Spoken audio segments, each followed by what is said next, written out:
नेहा के संग डोलो और आप देख रहे हैं cool video and we are going to talk about love.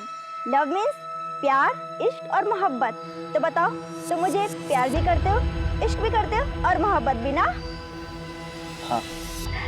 अच्छा, अब बताओ तुम मुझे कितना प्यार करते हो? आसमान पे जितने तारे हैं उतना। ये अच्छा था और नया भी।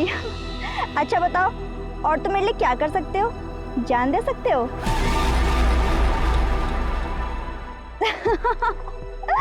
I'm just joking. तो आप देख रहे हैं कूल वीडियो नॉटी नेहाज नौटंकी। And now Ramesh, Ramesh, Ramesh, Ramesh. नमस्कार, मैं दिव्यांका त्रिपाठी दहिया क्राइम पेट्रोल सतर्क विमेन अगेंस्ट क्राइम की श्रृंखला में आपका स्वागत करती हूँ।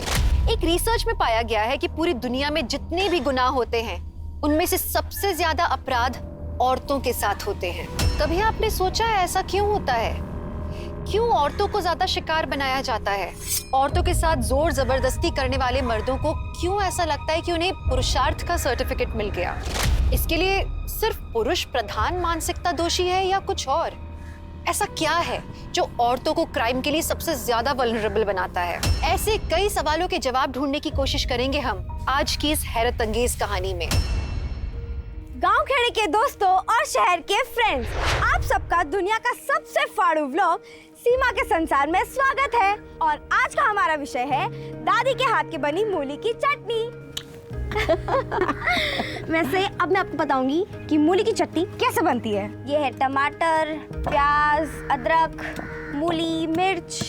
ये देखिए दादी कितनी अच्छे से मूली पीस रही है। तो देखिए हमारी मूली की चटनी बन गई है और अब हम इसका जायका लेंगे। दादी, इसमें कुछ कमी है। मैं चखती हूँ। इमली तो डाली नहीं। तो डालिए ना। लेकिन इमली है कहाँ? लो, इसे कहते हैं सीमा के संसार में कांड हो जाना। शहर में तो लोग फोन से या मॉल जाके ले आते हैं, पर हमारे गांव में हम खुद पेड़ से तोड़कर इमली लाते हैं। अरे सीमा पटिया, सुन सुन सुन। ये देखो दादी क्या कह रही है, हम ये भी सुन लेते हैं। बोलिए दादी। अरे सीमा बिटिया, जंगल में अंदर मत जाना। अगर हम जंगल में गए और कोई जानवर आ गया तो सोचो हमारा व्लॉग और वेट हो जाएगा। तो चलिए। बहुत ही मजेदार वीडियो है भाई। डूड, व्लॉग देसी है बट सुपर कूल है। हाँ यार।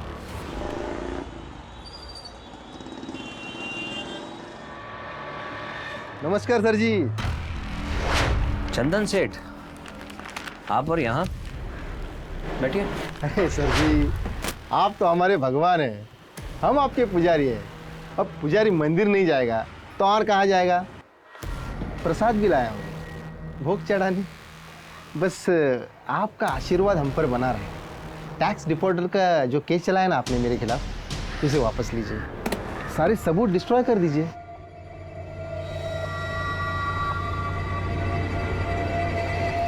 खड़ा हो जाए। मुझे ब्राइब ऑफर करने की हिम्मत कर रहे हैं आप? लगता है आपको इज्जत हजम नहीं हो रही। अगर आपके इस टैक्स के चलते मेरे धंधे में नुकसान हुआ ना, तो उसकी कीमत आपको चुकानी होगी। अरे बीवी बच्चे वाले हैं आप, मुझसे बैर लग के अच्छा नहीं कर रहे। चंदन जी, निकल जाइए यहाँ से। घर आई लक्ष्मी को कोई मना करता है क्या? तुमसे मैंने पहले भी कहा है, मेरे काम में इंटरफेयर मत किया करो। क्यों ना करूं इंटरफेयर? इतनी बड़ी पोस्ट है और एक्स्ट्रा कमाई नहीं है।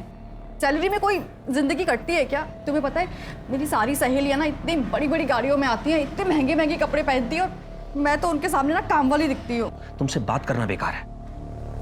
हाँ, तो मुझे कौन सा शौक है तुमसे बात करने का?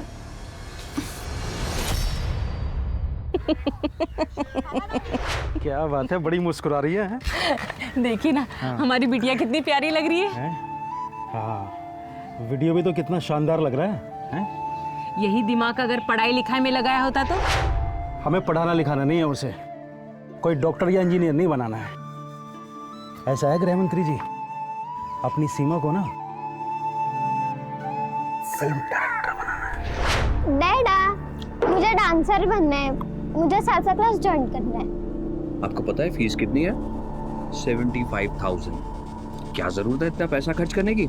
डैडा, वहाँ बहुत सारे सेलिब्रिटीज आते हैं और उनके थ्रू मुझे किसी रियलिटी शो में पार्टिसिपेट करने का मौका मिल जाएगा। प्लीज। बेटा, पैसे जो है ना वो पेड़ पर नहीं लगते। आप अभी छोटे हो, समझोगे नहीं। अब मेरा पेशेंस खत्म हो रहा है। मुझे ही कुछ ऐसा करना पड़ेगा जैसा मैं चाहती हूँ वैसा, और डाई वाली सिचुएशन। मॉम, मैं करती हूँ बात। डैड सालसा क्लास की फीस देने से मना कर रहे हैं। अच्छा, मैं करती हूँ तेरे कंजूस डैडी से बात। पापा, आपका टिफिन। अरे तू क्यों आ गई बेटा, मैं आ जाता। चाचा बोले थे ना ये जगह खाली करने को। अरे बोलो, कब हटा रहे हो कचरा? ये कचरा नहीं है, मेरी रोजी रोटी है, और यहाँ से कहीं नहीं जाऊंगा मैं।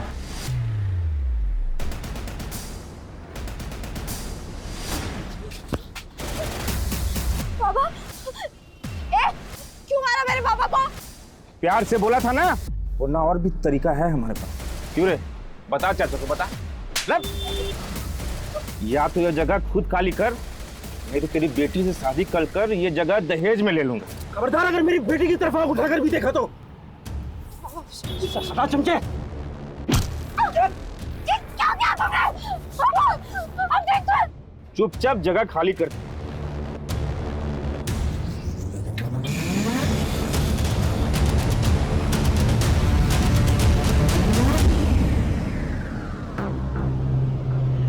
अरे ये तो सो गई।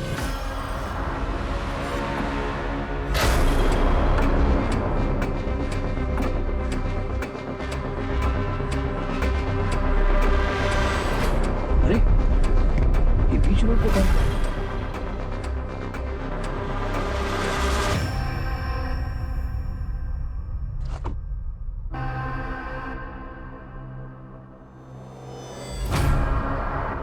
भाई साहब, भाई साहब,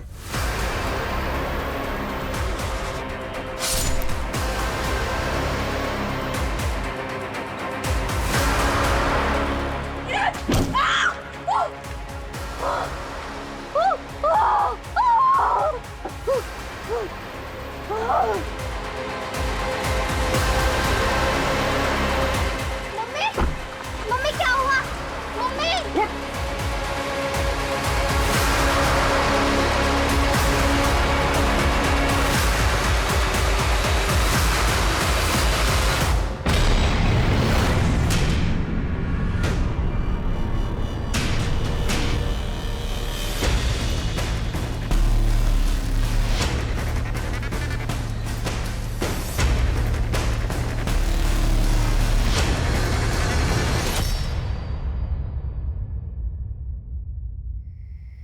मना कर रही थी दुकान पे जाने के लिए, पर नहीं, बाबा के लिए टिफिन लेके जाना है। गई तो गई, पर तुझे क्या जरूरत थी उन गुंडों के सामने जाने की? तो क्या करते? कोई बाबा को मारते रहे और हम अंदर छुपकर देखते रहे। अब तुझे ये समझाना पड़ेगा, जवान होती लड़कियां माँ बाप के लिए कितनी बड़ी कमजोरी होती है। हम कमजोरी नहीं, ताकत है अपने बाबा की। आइए पापा। तेरी माँ ठीक तो कह रही है बेटा। अब खड़ी क्या है? जाकर अंदर देख दादी ने काढ़ा बनाया कि नहीं। तो गांव खेड़ा के दोस्तों और शहर के फ्रेंड्स, सीमा के संसार में आप सबका फिर से स्वागत है। माँ बाप कभी भी ज्ञान दे सकते हैं, उनका ज्ञान तो कभी खत्म ही नहीं होता।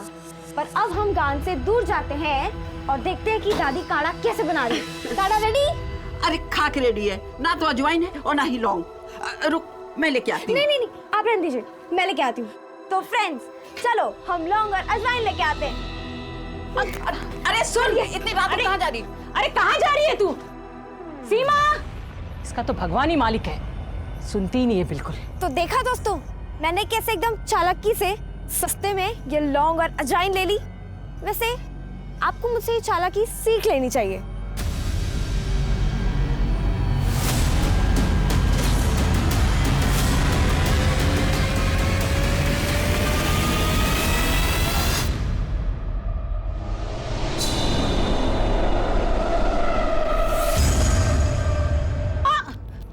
गई ये लड़की?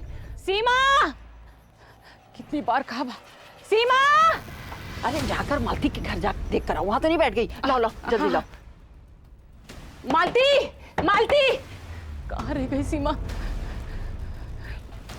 क्या हुआ?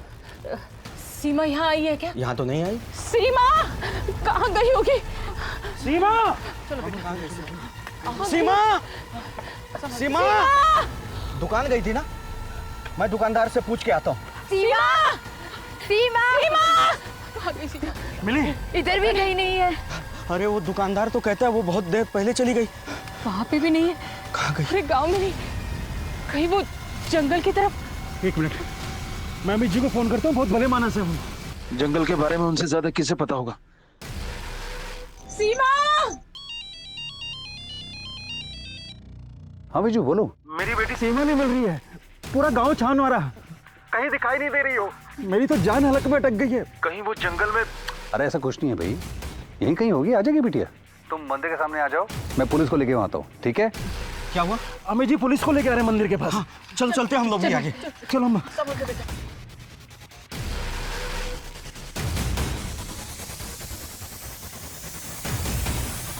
मैंने पुलिस को इन्फॉर्म किया, पुलिस आती होगी।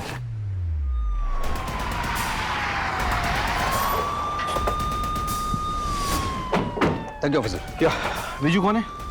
ये विजू है। आपकी बेटी खो गई है। उसकी उम्र क्या है? 16 साल की है साहब, दुकान से सामान लेने गई थी।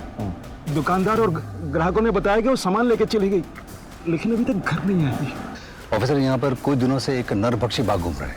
हमने 2 बार कोशिश की उसको पकड़ने की, लेकिन अभी तक हम लोग सक्सेसफुल नहीं हो पाए हैं। So please be careful.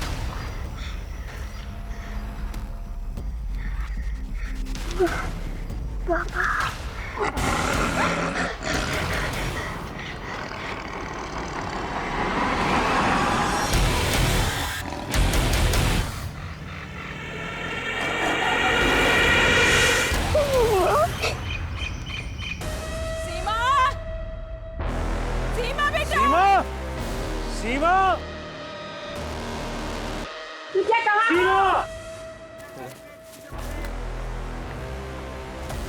इधर दिखा, दिखा इस तरफ। मोबाइल ठीक है? किसका फोन है ये फोन तो सीमा का है। तूने कहा था ना कि तुझे इंटरनेट वाला मोबाइल चाहिए। थैंक यू बाबा, मोबाइल बहुत अच्छा है। नहीं सर, मोबाइल लॉक्ड है। पासवर्ड है आपके पास? ठीक है, लेकिन अगर सीमा के फोन यहाँ पे है तो फिर सीमा कहीं आसपास ही होगी ना, यहीं पे कहीं, या हो सकता है उसे कोई खींच कर ले गया हो यहाँ से। लेकिन जमीन ठोस होने की वजह से क्लियर फुटप्रिंट्स नहीं बन पा रही हैं। ये समझ नहीं आ पा रहा कि ये इंसान ने किया है या जानवर ने किया है। विजू जी, आपको किसी पे शक है? मतलब सीमा से किसी की दुश्मनी, किसी ने उसे छेड़ा वेड़ा हो, कोई है ऐसा? सब आज दोपहर में नंदू से कहा सुनी हो गई थी। या तो यह जगह खुद खाली कर, नहीं तो तेरी बेटी से शादी कर ये जगह दहेज में ले लूंगा। नंदू, हम ऐसा करते हैं कि हम फैल जाते हैं, मशाल लेके चारों तरफ फैल जाओ। जब तुम नंदू बड़े को उसके घर से उठा ले आओ। सीमा, सीमा, सीमा।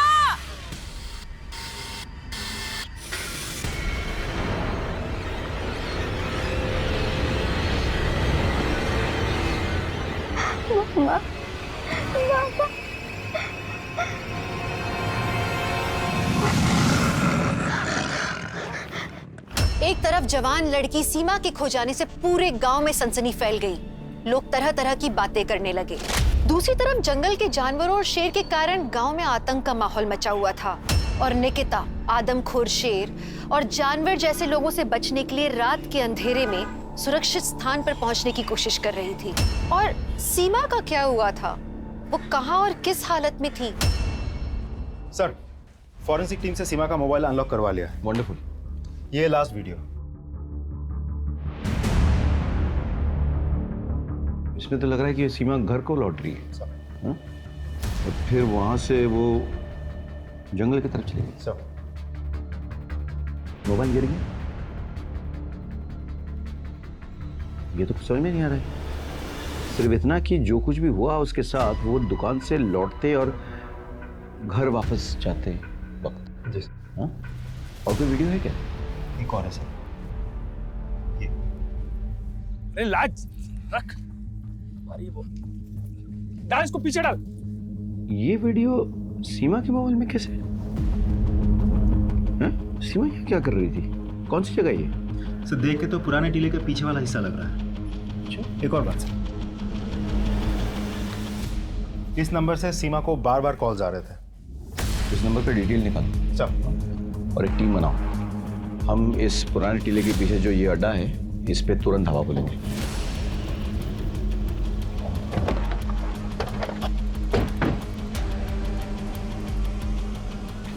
Police police police police! पकड़ो इसे, पकड़ो। क्या हुआ साहब? क्या हुआ? पहचानता इसे? सब पता नहीं कौन है, मैं नहीं जानता इसे। नहीं जानता है। इस लड़की के मोबाइल में इस जगह का वीडियो कैसे है? यहाँ पे आई तभी तो वीडियो खींचा होगा। बोल कहाँ पे हो? सच बोल रहा हूँ, सच बोल। बताता हूँ सब, बताता हूँ। सब मैं गैर कानूनी शराब का धंधा करता हूँ। उस लड़की का पता नहीं हमारा वीडियो कैसे बनाया उसने, और वो हमें ब्लैकमेल कर रही थी। ब्लैकमेल कर रही थी, इसलिए तूने अगवा किया। सब मुझे कहाँ पे रखा उसका बोल? सब मुझे नहीं पता। सब मेरा यकीन मानो, मैंने कुछ नहीं किया। सब arrest.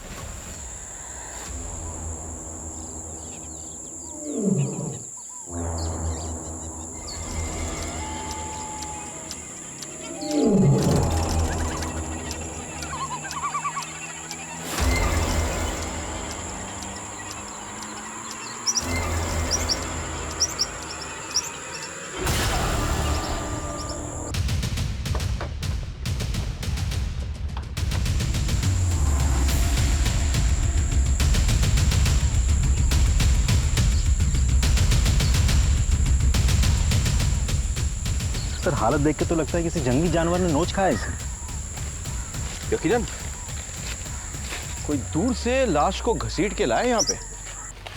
What do you think? जानवर अपने शिकार के साथ ऐसा नहीं करते। It can't be an animal. एक काम करो, जरा छानबीन करो, कोई सुराग, कोई निशानी अगर मिले तो। सीमा!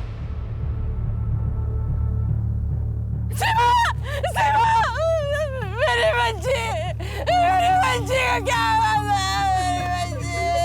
लाश का पंचनामा करके पोस्टमार्टम के लिए भेजो। ठीक है? और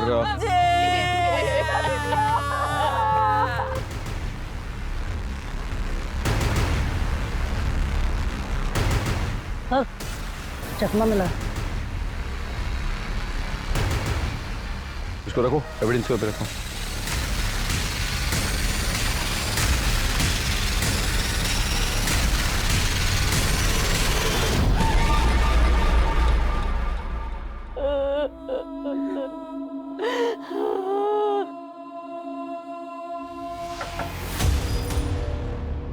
माफी चाहूंगा, लेकिन हमें अपना काम तो करना ही होगा। हमें सीमा के सामान की जांच करनी होगी। मंदिर चेक करो। सर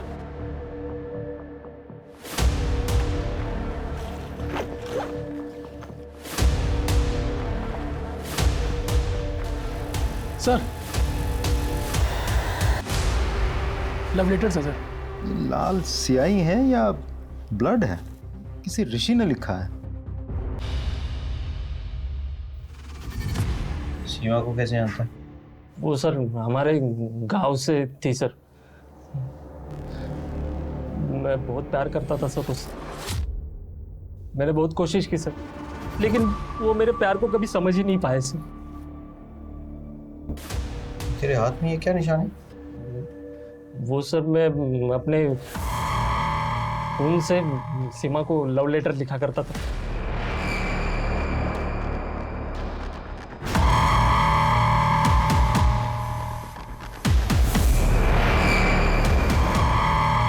उसने कभी एतराज नहीं किया? किसी से कोई शिकायत नहीं की उसने? नहीं सर, इसलिए मुझे लगा कि आज नहीं तो कल, कल नहीं तो परसों वो मेरे प्यार को समझ जाएगी, मुझे हाँ बोल देगी।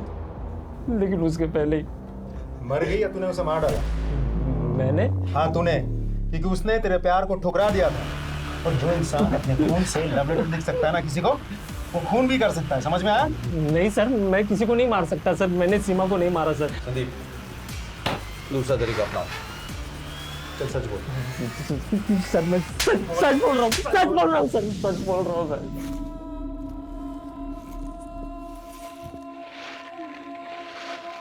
पानी पानी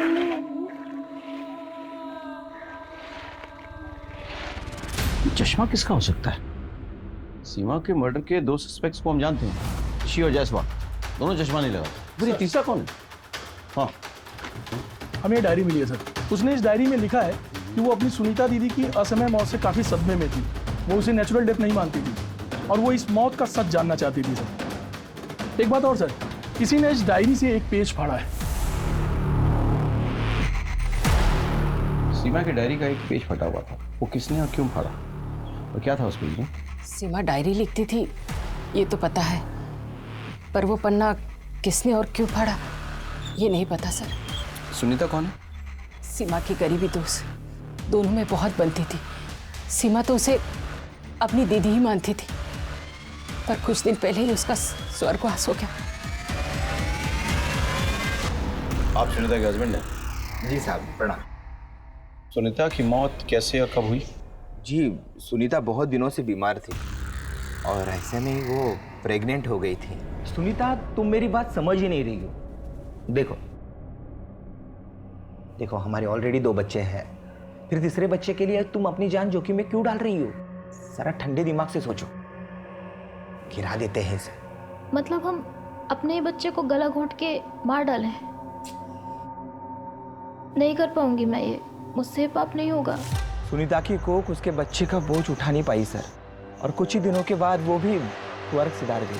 सीमा ने अपनी डायरी में ऐसा क्यों लिखा कि उसे सुनीता की मौत पे शक है, कि सुनीता की मौत जो है वो नेचुरल नहीं है? ऐसा क्यों लिखा उसने? वो सब तो वो ही जाने, मुझे इसके बारे में कुछ भी पता नहीं। सर, पूछताछ में पता चला कि सीमा की एक क्लासमेट है सर, सपना। अच्छा। दोनों में बहुत अच्छी दोस्ती थी सर, लेकिन घटना के अगले ही दिन सपना अपने मामा के घर चली गई और उसका फोन भी स्विच ऑफ आ रहा है। सपना के मामा का एड्रेस क्या है? इंदौर में लोहा मंडी के पास। एक काम करो, वहाँ के लोकल स्टेशन में खबर करो, उनसे कहो कि वो सपना के मामा के एड्रेस में जाए, सपना से बात करे और सीमा की मौत के बारे में कुछ डिटेल्स निकाले। सर, फॉरेंसिक एक्सपर्ट भी आ गए हैं सर अंदर। बुला के मिल। सीमा को बेहोश किया गया, फिर उसका रेप हुआ है। रेपिस्ट की कोई निशानी मिले, मतलब जिसको हम सस्पेक्ट्स के साथ टैली कर सकें?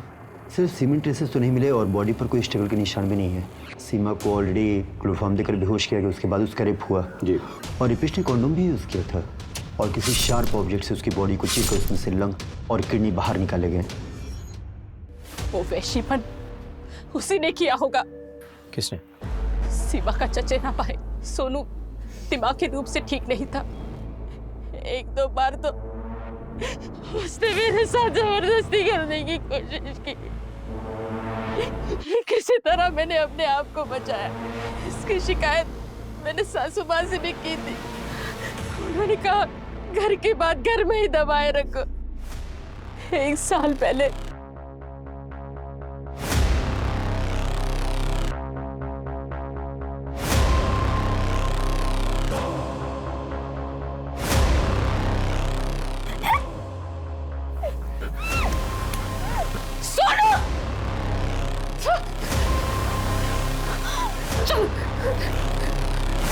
जवान होने के कारण शरीर की भूख के लिए हमेशा बौखलाया रहता था और अगर उसकी जरूरत पूरी ना हो तो हिंसक हो जाता। इसी तरह करता वो।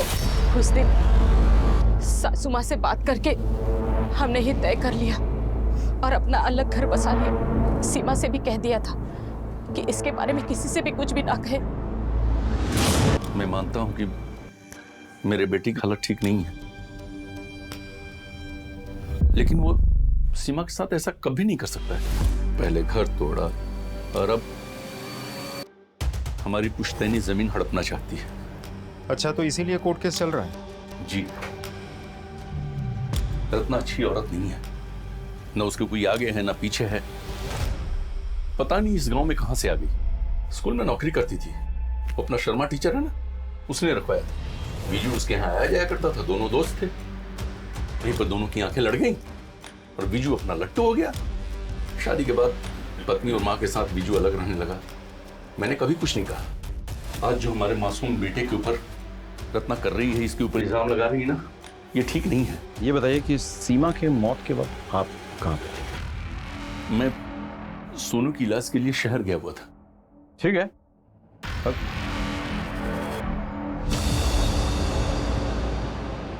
वारदात की जगह से ये चश्मा जो है बरामद। हम एक शख्स से मिलने गए जो कि सीमा के रिश्तेदार हैं, नाम है सखाराम। उन्होंने कोई चश्मा नहीं पहना हुआ था, लेकिन अचानक हमने देखा कि उनके पीछे एक फोटो लगी हुई है, उन्हीं की फोटो। इसमें वो यही चश्मा लगा हुआ था। हमें समझ में नहीं आ रहा है कि इसको हम कैसे साबित कर सकते हैं कि ये चश्मा जो है सखाराम का ही है। ये जो नाम आप बता रहे हैं सखाराम, जिस सस्पेक्ट का, उसको ये चश्मा पहनाकर उसकी फ़ोटो एक निकाली और उसे टैली करते हैं, पहली बात। और एक और टेस्ट भी कर सकते हैं हम, जिसमें उसकी फ़ोटो में आंखों से लेंस की, चश्मे के लेंस की दूरी कितनी है, दोनों फोटो में अलग अलग है या सेम, उसे भी देख सकते हैं। करेक्ट, काम करो, सखाराम को बुला के ये टेस्ट करवा लो। और दूसरी बात, ज़रा अस्पताल में पता करो, सखाराम कह रहा था ना कि अपने बेटे को उस दिन वो लेके गया था अस्पताल, वो बात सही है कि नहीं? Sir thank you so much. Most welcome sir. लोहा मंडी पुलिस स्टेशन से खबर आई है, उन्होंने सपना से बात की है, लेकिन सपना को सीमा के मर्डर के बारे में कुछ भी नहीं पता। लेकिन सर, सीमा के फादर को धमकी देने वाला और सीमा पर गंदी नजर रखने वाला नंदू हमारे हाथ लग गया, अपने दोस्त के घर छिपा बैठा था। तुमने सीमा को क्यों और कैसे मारा? सीमा का मर्डर मैंने नहीं किया सर। सीमा का मर्डर तो नहीं किया, इसलिए मर्डर करने के बाद तो अपने दोस्त के वहाँ छुपा बैठा था। सर, सीमा के पिताजी से थोड़ी कहा सुनी हो गई थी। मुझे पता था कि आप लोग मुझ पे शक करेंगे, इसलिए छुपा बैठा था। संदीप चल सच बोल। सर माँ बाप की कसम खाकर बोलता हूँ सर, मैंने उसे सिर्फ डराने के लिए धमकाया था सर, मैंने कुछ नहीं किया सर। सीमा को जिस नंबर से बार बार फोन आता था वो विधान का नंबर है, उसे लेकर के आया हूँ। तो तुम विधान हो, तुम सीमा को बार बार फोन क्यों करते थे? सर, मैं सीमा के ब्लॉग्स रेगुलर फॉलो करता था।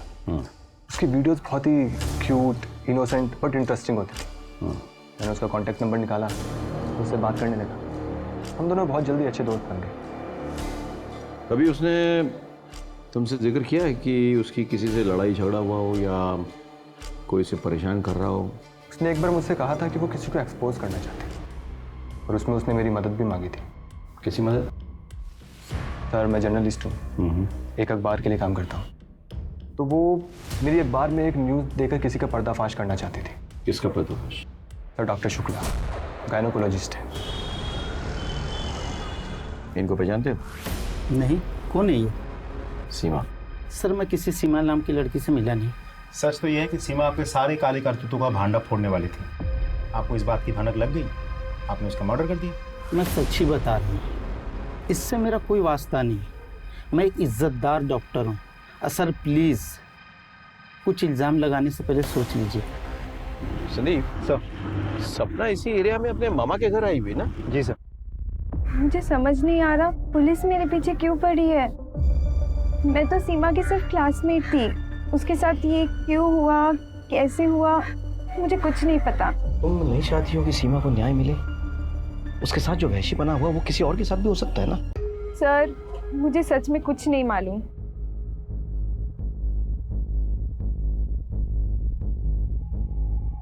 ठीक है संदीप, चलते हैं, जाते जाते यहाँ दत्ता के यहाँ चाय पी के चलते हैं। सुना है कि बहुत अच्छी चाय बनाते हैं।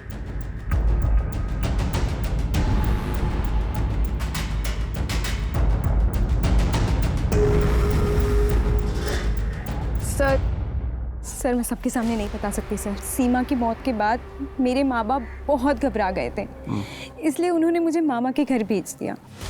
मुझे आपको 2 बातें बहुत ज़रूरी बतानी है। कौन सी 2 बातें?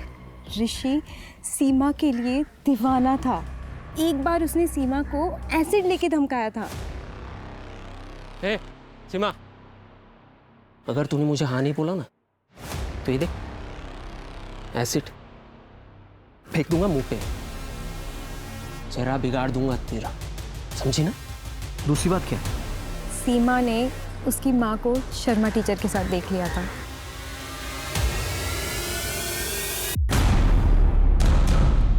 सीमा इस बात को लेकर बहुत दुखी थी सर। अच्छा, सीमा की डायरी में एक पेज मिसिंग है, किसी ने फाड़ दिया है। तुम इस बारे में कुछ जानती हो? नहीं सर। अगर तुम्हें आगे कुछ याद आए या कुछ पता चले तो मुझे ज़रूर याद करना, ठीक है? हाँ जरूर सर। चलो। एसिड लेके लड़की को धमकाता। गलती हो गई सर, मैं आगे से किसी को धमकाऊंगा नहीं सर, माँ कसम। तेरी धमकी से सीमा डरी नहीं, वो नहीं मानी, इसलिए तूने उसको मार डाला, उसकी लिवर और किडनी निकाल ली तूने। खून से खेलने की तो वैसे भी तेरी पुरानी आदत है। भगवान कसम सर, मैंने किसी को नहीं मारा सर, मैंने सिर्फ उसे धमकाया था, मैंने किसी का मर्डर नहीं किया सर।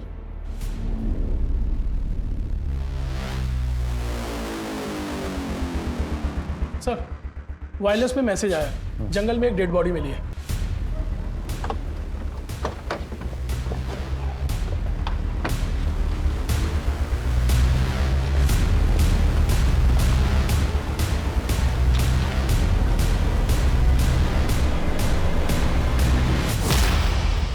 तो रत्ना है, सीमा की माँ। सर पे किसी भारी चीज से घाव किया गया है। यहाँ पे घसीटने के निशान है। ये मर्डर यहाँ पे नहीं हुआ है, इसकी बॉडी को घसीट के लाया गया है।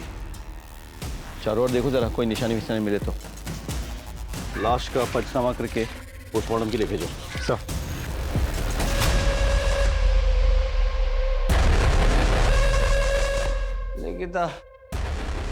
निकिता को बचा। शर्मा जी, आप तो जानते ही होंगे कि सीमा और उसकी माँ रत्ना का मर्डर हो गया। हाँ सर, मैंने सुना और सुन के मुझे बहुत बुरा लगा, दुख भी हुआ सर। सीमा ने एक बार आपको उसकी माँ रत्ना के साथ कॉम्प्रोमाइजिंग पोजीशन में देख लिया था। अब आप साफ साफ बताएंगे क्या हुआ है, या फिर हम कोई दूसरा पैंतरा अपनाएं? मैं बताता हूँ सर। सर, मेरे पास में एक फैक्ट्री है, उसमें एक वॉचमैन है, उसका नाम परवेज है। सर वो ब्याज पे पैसा देता है सर। पुराने पैसे तो चुकाए नहीं गए, मैं वापस मांगने आ गई। आप फिक्र मत कीजिए, मैं आपके सारे पैसे ना सूद समेत लौटा दूंगी। हाँ, एक रास्ता है, अगर तू चाहे ना तो सारे पैसे एक झटके में बराबर हो सकते हैं। हाँ, आप कहिए मुझे, मैं सब कुछ करने के लिए तैयार हूँ। हाँ, तेरी बेटी सीमा अब जवान हो गई है, उसे एक रात के लिए मेरे पास भेज दे, सारे पैसे बराबर कर। ये क्या कर रहे हैं आप? अरे भड़क क्यों रही है? चल ठीक है, बेटी को नहीं भेजना चाहती है तो हृदय मान जा। बेटी से था कि एक बार में बराबर हो जाता, तेरे से 8-10 बार में बराबर कर लूंगा। अभी भी मान जा, आजा। हट हट। अरे हटते तो सर फोड़ दूंगी तेरा। भड़क क्यों रही है? और कान खोल के सुन ले, मेरी बेटी की तरफ आंख उठा के भी देखा ना तो तेरी आंखें नोच लूंगी मैं। सर वो रत्ना मुझे परवेज की बदतमीजी के बारे में बता रही थी, काफ़ी रो रही थी सर। मैं उसे समझा रहा था, उससे हौसला दे रहा था। मैं मानता हूँ साहब कि मैंने रत्ना से गलत बात कही थी, लेकिन साहब इसका ये मतलब नहीं है कि मैंने उसका मर्डर किया है। साहब मैं तो पूरी रात वहीं फैक्ट्री के गेट पे ही था, वहीं खटिया बिछा के सो रहा था। आप चाहे तो सीसीटीवी फुटेज देख लीजिए साहब। सर, सीमा के डेड बॉडी के पास मिले चश्मे को सखाराम के चश्मे के साथ टैली करके देखा, फिर सखाराम के चश्मे वाले फोटो के साथ इंटरपपुलरी डिस्टेंस को भी मैच करके देखा, और उसके जरिए मैंने आंखों के नंबर निकाले। तो मुझे पता चला कि सीमा के डेड बॉडी के पास जो चश्मा मिला था वो सखाराम के ही होने के चांसेस हैं। सर सखाराम ने हमसे झूठ बोला था। सीमा के मर्डर के दिन सखाराम अपने बेटे को लेकर शहर के हॉस्पिटल नहीं गया था, वो यहीं पे था। ले आओ सखाराम को। मैं सच बोल रहा हूँ, मैंने सीमा का खून नहीं किया है। हो सकता है मुझे जानबूझ के फंसाने के लिए कोई मर्डर वाली जगह पे मेरे जैसा चश्मा रख दिया हो। सर देखिए, आप मुझे झूठ मूठ के केस में मत फंसाइए प्लीज।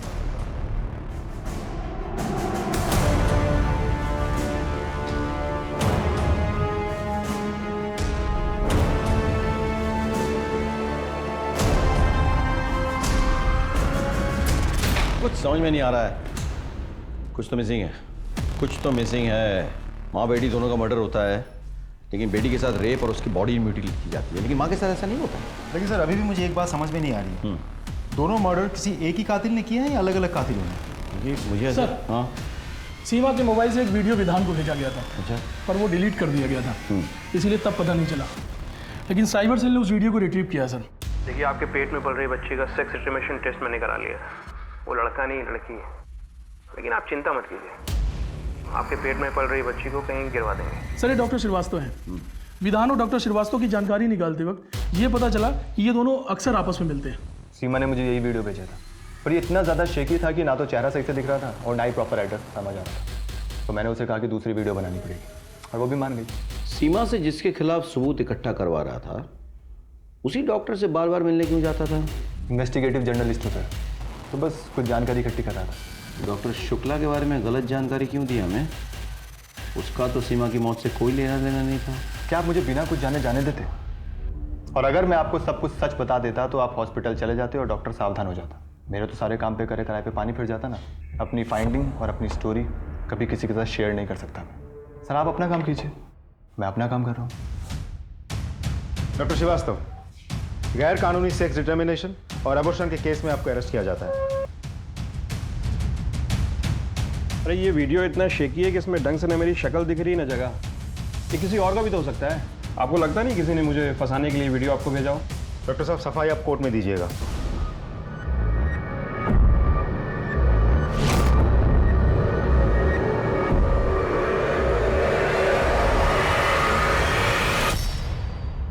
सस्पेक्ट नंबर 1 नंदू, जिसके पास गलत ही सही लेकिन वजह भी है और काबिलियत भी। सर नंदू मर्डर तो कर सकता है, लेकिन डेड बॉडी को इतनी बेरहमी से नोचेगा क्यों? हमें भटकाने के लिए।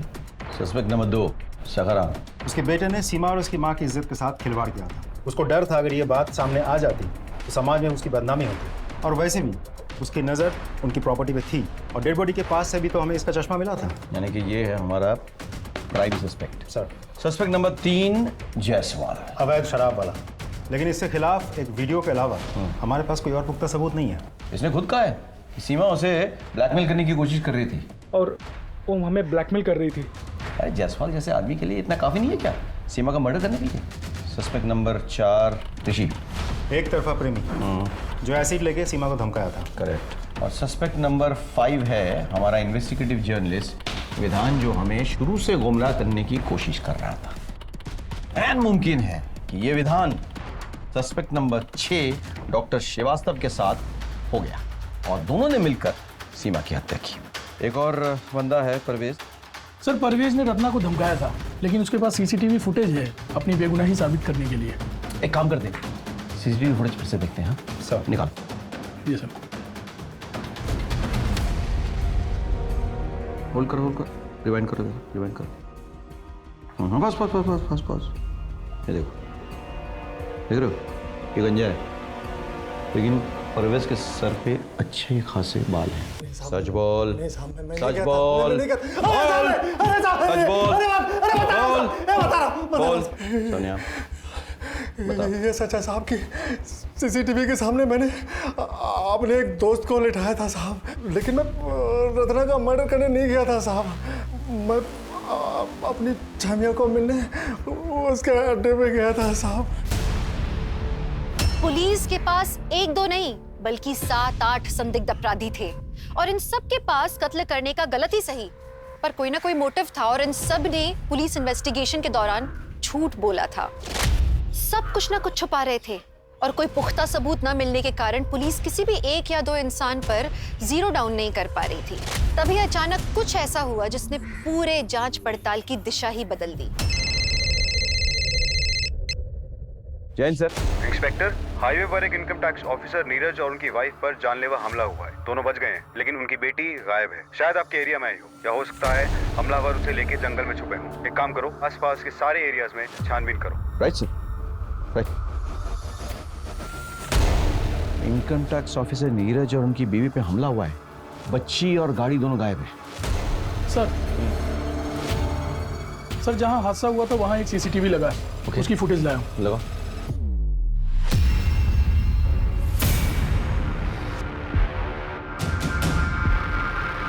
ये लड़की निकी तो कहाँ जा रही है? उस तरफ तो जंगल है। हमें उन्हें पकड़ना होगा ये शहर छोड़ने से पहले।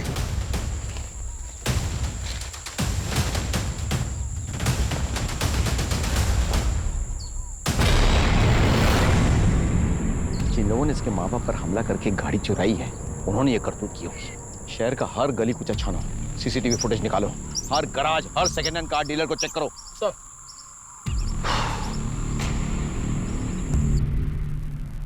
सर नीरज और उसकी बीवी पे हमला करने वाले को अभी पता नहीं चला, लेकिन सर एक सीसीटीवी में वो कार हाईवे छोड़ के अंदर की तरफ जाती हुई दिखाई दी है।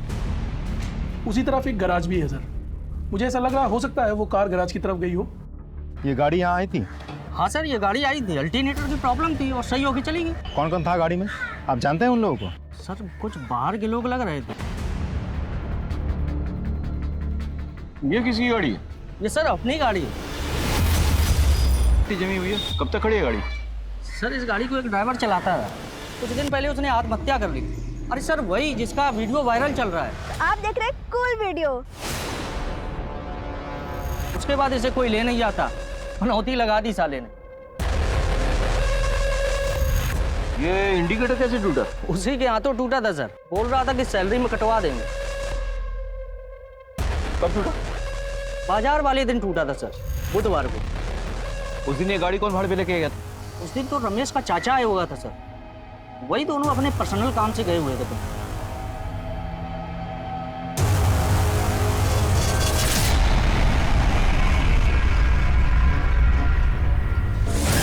Sir chloroform.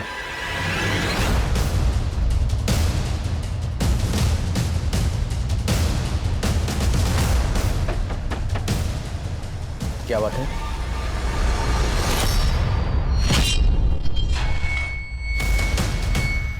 अरे पुरानी किताबें हैं पढ़ने के लिए, वैसे सर ये किताबें देखिए।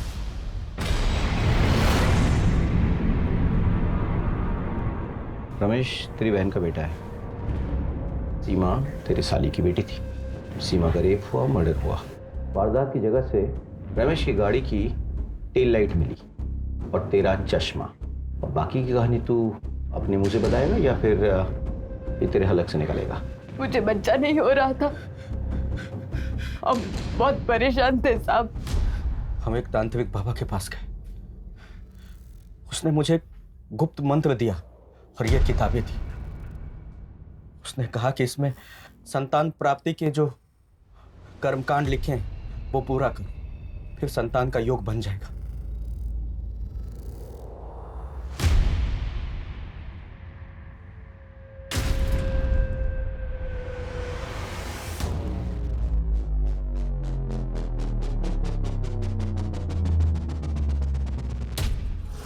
फिर इस काम के लिए मैं अपने भांजे रमेश को दारू पिला के विश्वास में लिया। सीमा को पहले बेहोश किया, उसने सीमा को अगवा किया, फिर एक घने जंगल में ले गया, फिर उसका किडनी और लीवर लाके पूछी थी, लेकिन बाद में उसे बहुत पश्चाताप हुआ और इसी पछतावे में आके वो अपनी जान दी थी।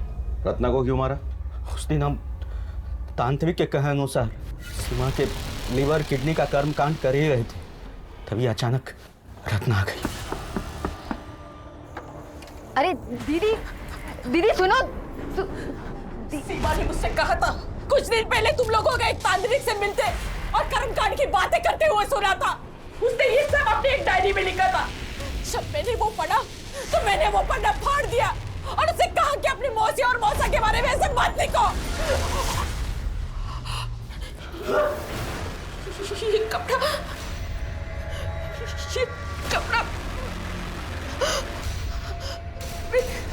मैं तुझे छोड़ूंगी नहीं, मारूंगी।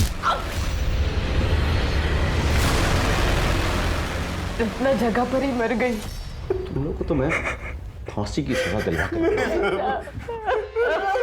पुलिस ने बड़ी ही मुस्तैदी दिखाते हुए अपराधियों को पकड़ा, उनके खिलाफ सबूत इकट्ठा किए, चार्जशीट तैयार किया और कोर्ट ने भी विक्टिम के मौसा और मौसी को सख्त सजा सुनाई। पर आपको ऐसा नहीं लगता कि सीमा और रत्ना अगर थोड़े और सतर्क होते तो उनकी जान बच जाती? रत्ना ने जब सीमा को बताया था कि उसने मौसा और मौसी को तांत्रिक क्रिया करते देखा था, सीमा को तभी सतर्क हो जाना चाहिए था, लेकिन उसने इस बात को टाल दिया और फिर न सिर्फ उसने अपनी जान गंवाई बल्कि अपनी जवान होती हुई बेटी को भी खो दिया। निकिता के माता पिता को भी सुनसान इलाके में गैर जिम्मेदारी के साथ कार से उतर के रिस्क नहीं लेना चाहिए था, बल्कि तुरंत पुलिस को खबर करनी चाहिए थी। कहते हैं औरतों में एक सिक्स सेंस होती है जिससे वो सामने वालों के इरादों को भांप लेती हैं, और यही औरतों की सबसे बड़ी शक्ति होती है। अगर आपको कुछ खल रहा है, आपको ठीक नहीं लग रहा, तो उसके खिलाफ आवाज उठाइए, क्योंकि देरी करेंगे तो ये आपके लिए बहुत खतरनाक हो सकता है। इसी सीख के साथ मैं दिव्यांका त्रिपाठी दहिया लेती हूँ आपसे विदा, लेकिन फिर मिलूंगी औरत के साथ हो रहे अन्याय की नई और हैरत अंगेज करने वाली कहानियों के साथ। तब तक देखते रहिए क्राइम पेट्रोल सतर्क, विमेन अगेंस्ट क्राइम। एक औरत पर वार, अब हर औरत का भार। जय हिंद।